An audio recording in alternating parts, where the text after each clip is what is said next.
Ito yung stats? Oo, sige. Uwi mo na. Saan?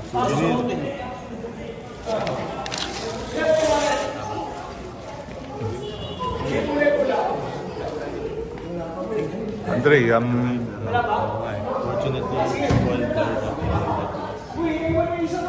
Ano sabi ko? Hirap talo kami, pero ano masabi ko sa career ko? May positive na nangyayari for me. Marami pa rin akong kailangan improve. Pero parang yung confidence ko dumadagdag pa. Hopefully makatulong din sa team. Makapanalo kami sa mga susunod na games. Pero kumbaga dagdag kumpiyansa rin para sa akin. Naglalaro lang ako sa system ni coach eh. Sa tagal din namin ginagawa. Parang yun talaga yung nangyayari sa practice. So, yun ang masakit. Pero yun, ganun talaga. Pero kailangan gawa ng paraan sa susunod na laro. Anday, parang bukod nga dun sa career game mo, parang may confidence ka na to, ikaw na yung komando nung team sa opensa. Ano bang Anong masabi ko? Yun nga, tulad na sinabi ko kanina, talagang nag-stick lang ako sa sistema ni coach kung ano yung pinapagawa niya. And si coach naman, binibigyan niya rin ako ng time para magawa yung mga bagay. So, yun.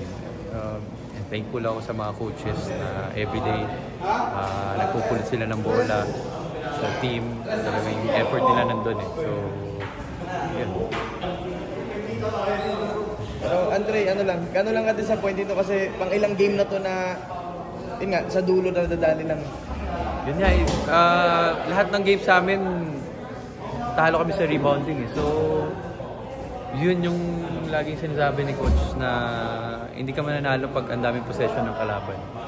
So, 5 points, ang dami na namin game. 3 points, 5 points, 1 point. Pero talo kami sa rebounding. So, yun yung kailangan ma-improve namin eh. Ano bang pwede namin gawin dun sa rebounding na yun. Andre, parang hindi ka tayo yung bolang ipasa sa'yo ng game kanina. Naka-quest ka na. Oo, pero na-feel ko meron sa likod eh. Tapos nagulat din si Gabe na na-open niya siya. Sabi ko naman, ako lang yun. Ganun talaga yun. Nangyayari sa game. Sayang, gusto ko talaga itira nun kasi kumpiyansa. Pero good shot yun eh. Nagulat din siya. Nagulat din ako meron sa likod ko. So, wala naman. Si Gabe, ganda naman depensa niya eh. So, hindi naman. Thank you. Thank you. I-text mo.